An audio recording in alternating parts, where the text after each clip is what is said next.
Assalamu alaikum wa rahmatullahi wa barakatuh. Alhamdulillah wassalatu wassalamu ala rasulillahi sallallahu alayhi wa sallam.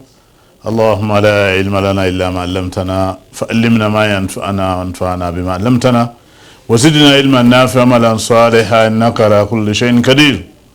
A'udhu billahi minash shaitanir rajim. Bismillahir rahmanir rahim. Innama tu'aduna lawaqi.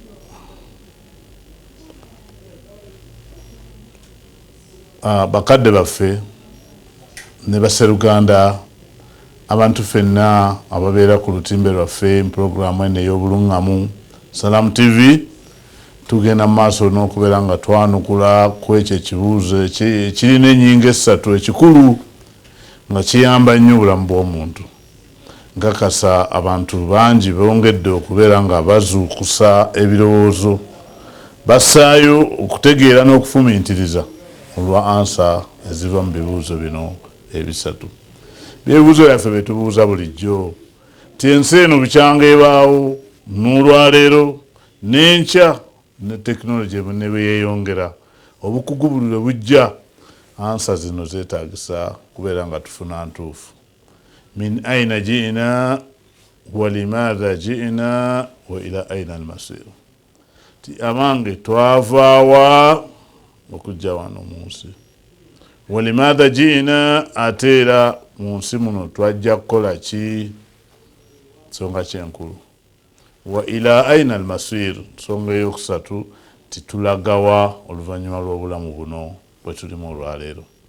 Baganda bange tubeegayirira nga bwegayirizi n'okubagamba nti kozesa amagezi go g'olina agakuweebwa omanye ekya omutonzi wo ge yakutonda nago otegeere lwaki yakuwa amagezi.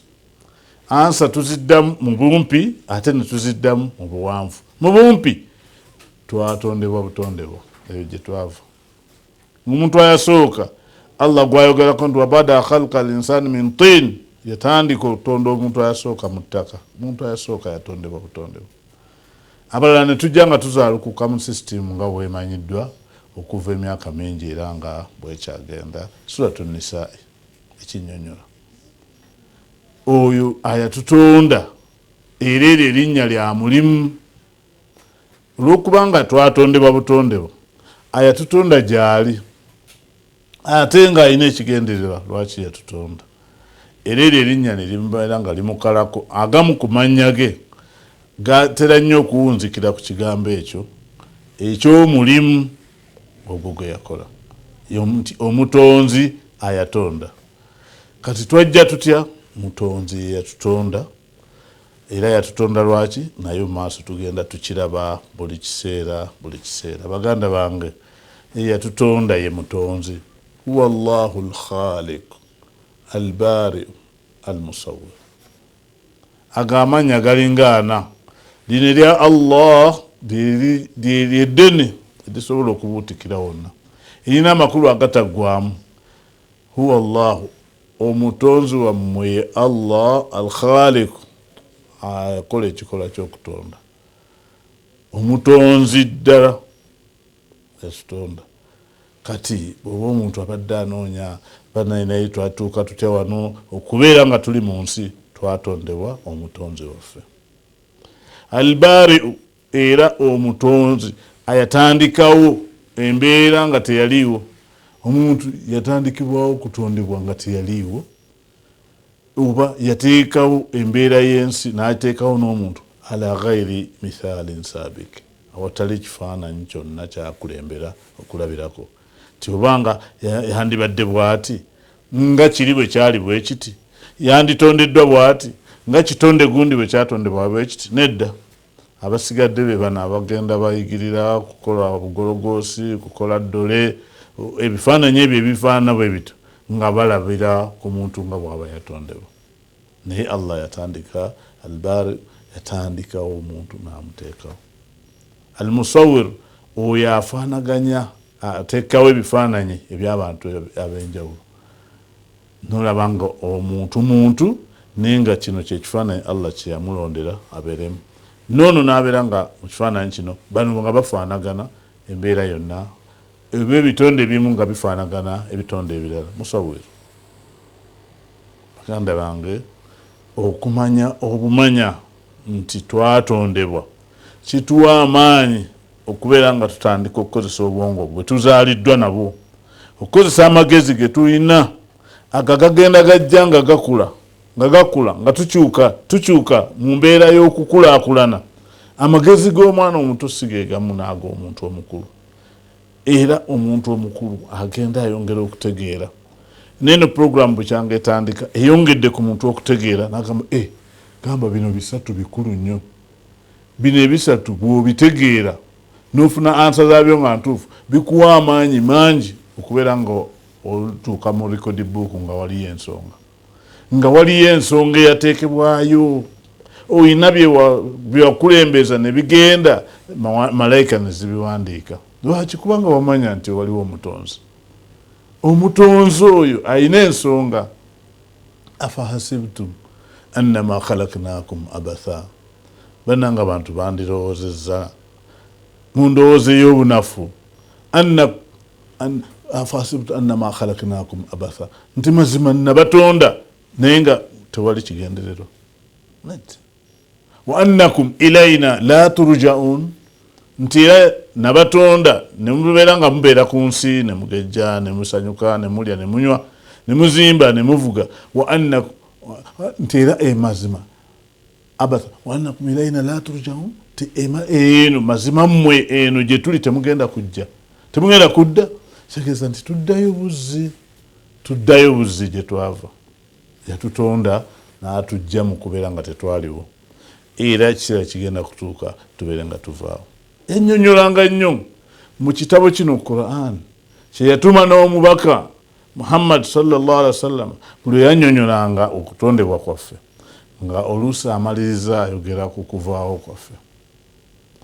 N'olwekyo bw'obanga weeyagala weeyagalire ku leerwe eyo yennyini enaakutuusa maaso ge ng'ofuna empeera mu kweyagala.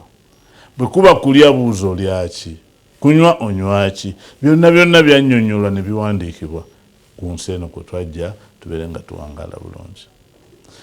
Wegamba embeera yonna bw'ebanga omuntu annyonnyoddwa, oluusi Allah akitandikira mu makati ayogera ku kuvaawo kwaffe ne gye tugenda, embeera bw'eribeera. Oluusi n'ayogera ku kutondebwa kwaffe n'ayogera n'okuvaawo kwaffe. Oluusi n'ayogera ku kutondebwa kwaffe n'ayogera ne ku mbeera y'okuwangaala ku bulamu buno obw'ensi. Baganda bange, twayogera ku mulundi ogwayita ne tugamba nti mazima ddala ebyo ebibasuubizibwa nti byakujja nga bibonerezo eri abagayadde okutakozesa bwongo, kumanya kyabaleeta, kumanya gye baligenda, kumanya gye baava. Ebibasuubizibwa byakutuukirira era baakubonerezebwa. Olwo nga kiba kitegeeza nti wano bw'omanya nti nno wowangaalira waliwo ebikusuubiziddwa, olina kwetereeza. Abantu abaagala okulya ku mmere mu sizoni y'enjala bw'eriba ng'etuuse beetegeka leero ng'enkuba tennaba kutonnya, ne basambula ne bategekawo okussa emmere, enkuba n'etonnya ne basiga. Sisitimu ye omutonzi gy'aba yateekateeka nti eno eriba ya nkuba emeza era ekuze emmere, teyamba muntu asambula. Aba akyasambula ng'ate embeera ya musanasana okusobola okukuza emmere n'abeera ng'afiirwa. Bwe biba nga ebitusuubizibwa byakubaawo, sadiq ddala by'amazima, laati bijja byakujja tuba tulina kweteekerateekera kuno ku bulamu bw'ensi. Tumanye nti twakima ki ku nsi, tumanye nti twatondebwa lwaki okujja wano. Twatondebwa kusinza omutonzi waffe, twatondebwa kusinza obulamu bwaffe bwonna. Ebikolwa ebyokusinza bingi, omuntu teyandikalubiriddwa kubeera ng'alowooza nti akolenga kimu kyokka. Ebikolwa ebyokubeera nga omuntu asinza Mukama Katonda bingi. Mu bungi bwabyo kitegeeza nti buli kyokola oyinza okuba olina kyogasa munno. naye ng'omutonzi yakiteekako empeera olwoba osinza. Oyinza okuba nga buli kyoyogera omutonzi yakiteekako dda ekibonerezo nga bw'okyogera malayika zikiwandiika mu b'okubonereza. Bw'oteenenya n'akusonyiwa oluvannyuma lw'okuvaawo ogenda kubeera mu kubonaabona. Subhanallah. Baganda bange, olaba ne bwe kuba kwagalana ne munno mukwano gwo ng'olina omuntu gw'oyagala abeera Mutukula, abeera Canada, Latin America, muntu nga mwakwatagana musobola okubeera ab'omukwano mu bulamu buno bwe mulimu obwensi. Nakyo kitegeeza kusinza, ng'osinza Mukama Katonda ng'oyagala muliraanwawo, ng'okolagana bulungi n'abakadde, ng'oyisa bulungi abazadde, ng'osaasira abanafu, ng'owa abakulu ebitiibwa. Eyo yonna enkolagana eyo bwe bulamu buno bwe tulimu, naye kyekiyitibwa okusinza. Kullu ma yuhibbuhu Allahu wa yardahu min al-aqwal wal af'al. Kyonna ekiyitibwa nti kigambo oba kikolwa ng'omutonzi akyagala era ng'akisiima kuba kusinza. Eyo ibada. Akoze ibada ebbanga ddene aba wa mpisa nnungi. Olaba ibada eyo gye njogeddeko ey'okwagalana. Omusajja omu yatambula. Inna rajulan zaala akhan lahu fi qaryatin ukhra. Omuntu omu yasituka ku kyalo n'agenda ku kyalo ekirala kulambula munne ng'amulambula kubanga amwagala ku lw'omutonzi ayateekawo nti twagalane, tuyambagane, tubeere nga tusaasiragana. Na Allah subhanahu wa ta'ala n'amusindikira malayika mu kkubo eryali akutte, kugamba ng'ali ku lugendo lw'olutuka ne mugamba malayika ejjidde mu kifaananyi ky'omuntu. Ekyo tukiyiga nti olw'okubanga mu kusinza muno mulimu ebigezo, omutonzi atutumira ne zimalayika ne zijjira mu bifaananyi eby'abantu, naye ng'omuntu oyo tomumanyi, tolina w'omumanyi. Sajja ayambadde bulungi, afaanana bulungi, n'akugezesa n'akubuuza oba n'abeera ng'abaako byakutuusaako. Ku olwo ku muntu ayagalana ne munne, si malayika lezasooka okujja mu bifaananyi by'abantu. Malayika yajjako ewa Jibriilu mu kifaananyi ky'omuntu neemubuuza ebibuuzo nga bw'abiddamu abaliwo bawulirize. Era bwe yamala n'avuga nti ataddiruuna mani saa'il, bannange abadde abuuza mumutegedde? Tetumutegedde. Nti abadde Jibriilu ng'abuuza, nze muddemu mwe mutegeere eddiini yammwe. Ne bamunoonyaawo nga tebakyamulaba.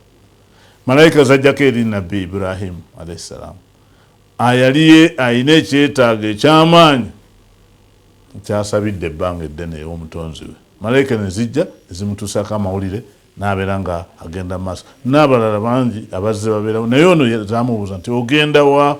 N'annyonnyola munne. Malayika n'aginnyonnyola nti ngenda wa gundi, ti omulinako oluganda olw'omusaayi nga nedda. Waliwo ekyengera ky'omukuumira oba ky'omutwalira oba ggwe ky'okimayo, ti nedda. Tiolambula waaki? Timwagala ku lwa Allah, mwagala kubanga omutonzi waffe yatugamba twagalane, katwagalana ku lulwe. Bw'oyagalana ku lulwe oba omanyi ekyakutonza, nti ebyo bye bimu ku byakutonza. Ng'olina omuntu nga si muganda wo wa mu musaayi naye ng'omwagala olw'okugoberera kiragiro ky'omutonzi. Malayika ne mweyanjulira ne mugamba nze ndi mubaka avudde ew'omutonzi okukulaga nti akwagala olw'okwagala muganda wo. Tokimanyi nti kigendera ddala ne kikwata ne ku kano ke tubuuza nti tuliyaga wa bwe tuliva wano tugenda kudda gyali. Ekyo ekyokwagalana ku lw'omutonzi n'eri gye tulidda kigenda kuba kirina amakulu.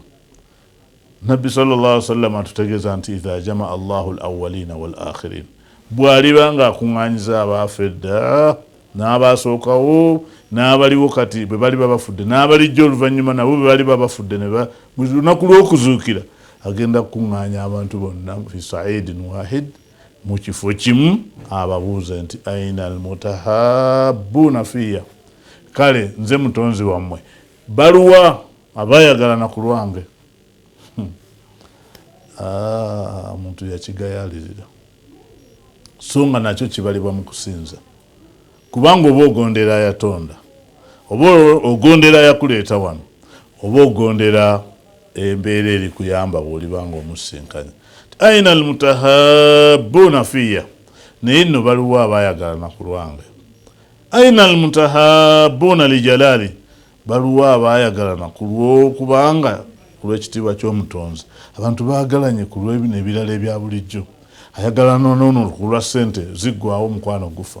Ayagalana n'ono olw'okubanga ono yalina ebiyinza omutuusako omugaso, naye ng'ate oluusi gumutuukako mu bukyamu, biggwawo, omukwano guggwawo.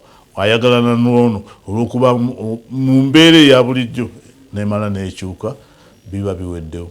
Yagalana n'omuntu ku lw'omutonzi, omutonzi yatagenda kuvaawo. Olaba bwabuuza ku nkomerero tibebaluwa tebagenda kubeera bangi, kubanga bamu tebakitwala ng'ekikulu. Naye agenda kugamba nti olunaku lwaleero ng'omusana gubaabengeya, ngenda kubateeka wansi w'ekisiikirize kya arushi yange, awatali muti gwonna guyinza kubeera nga gumuyamba omuntu ku kisiikirize.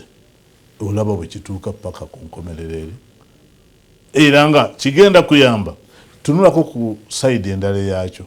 Singa ova eno n'obaako omuntu gw'oyagala olw'okuba mubbi, nti bwabba gwe okola akatale n'otunda byabbye, omukwano gwammwe guli mu kabenje. Mwatondebwa ne mujja naye ne mujeemera ekyabaleeta. Omutonzi takyagala oli obeere ng'omwagala ku lw'okubanga ye mubbi, ye mukubi w'akatayimbwa, ye mukubi w'ekikonde eky'amaanyi, ye mukubi w'engwala n'osobola okubeera ng'ofuna. Yaliko ebintu ebiyinza okuba nga bikuyambye okuyimirirawo naye nga mu bukyamu. Abinyaga bunyazi, yalina eddoboozi erinyaga, yalina eddoboozi eriboggola. Bwe mwagala n'olwekyo, Allah subhanahu wa ta'ala agamba mu suratu Zuhrufi ti al-akhillau yawmaidin ba'duhum li ba'di aduwwun illa al-muttaqin. Abayagalana ku birala ebitali mutonzi, bayagalana mu mbeera eyo ey'obujeemu, ng'omwagalako lwa bujeemu, olw'okuba akuyisaawo, olw'okuba era oyo asobola okugwoza, n'aguwoza ne bwe guba mu bukyamu n'aguwangula. Yawmaidin, olunaku lw'okudda gy'ali, ba'duhum li ba'din aduwwun, abamu ku bannaabwe bagenda kuba balabe. Kugamba mu kutwalira abamu bagenda kuba balabe na balabe, nga mulengera mu bbaliro ng'okakasa nti omuliro gugenda okukubonereza kuva kubeera nga muntu oyo. Omuntu aga nti ya laitani lam attakhidh fulanan khalila lakad adallani ani dhikri ba'da idh ja'ani. Mu kitabo kino ekitukuvu mulimu ekigamba ti ya laitani lam attakhidh fulanan khalila, nga ndabye singa oyo saamufuula mukwano gwo. Yateekawo ekigambo fulani, teekawo erinnya lya mukwano gwo omubi, oba okikola obeere ng'okyusa. Lam attakhidh fulanan khalila, lam attakhidh fulanan khalila, singa saafuula muntu gundi kubeera mukwano gwange ow'omunda. Lakad adallani, yanzija ku mulamwa.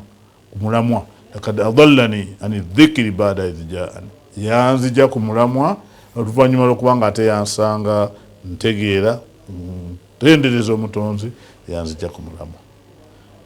Bwe tuba nga twagala okubeera nga tukunyweza, okugamba nti twajja kusinza naye tulivaawo, ate bwe tulivaawo waliyo empeera ennene ennungi oba okubonaabona okungi okw'obulumi obungi, tujja tukusiigira aya ez'enjawulo ng'oziraba naye nebivaamu nga bikulaga nti tewagenda kubeera mirembe.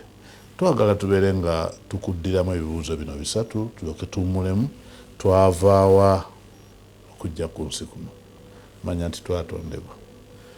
Twakima ki? Twajja kukola kimanya nti twajja kusinza omutonzi gwe tulina okusinza kubanga ye yatonda.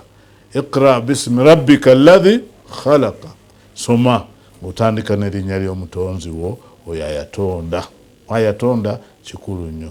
Tulagawa bwe tuva wano tugenda wa Allah subhanahu wa ta'ala, inna ila rabbika rujaa, ewa Mukama Katonda wo ewali obuddiro, ewali ow'okudda. Katuwummulemu katono tubeere nga tukomawo n'ekitundu ekirala naye nga tukulaga nti tulina gye tugenda.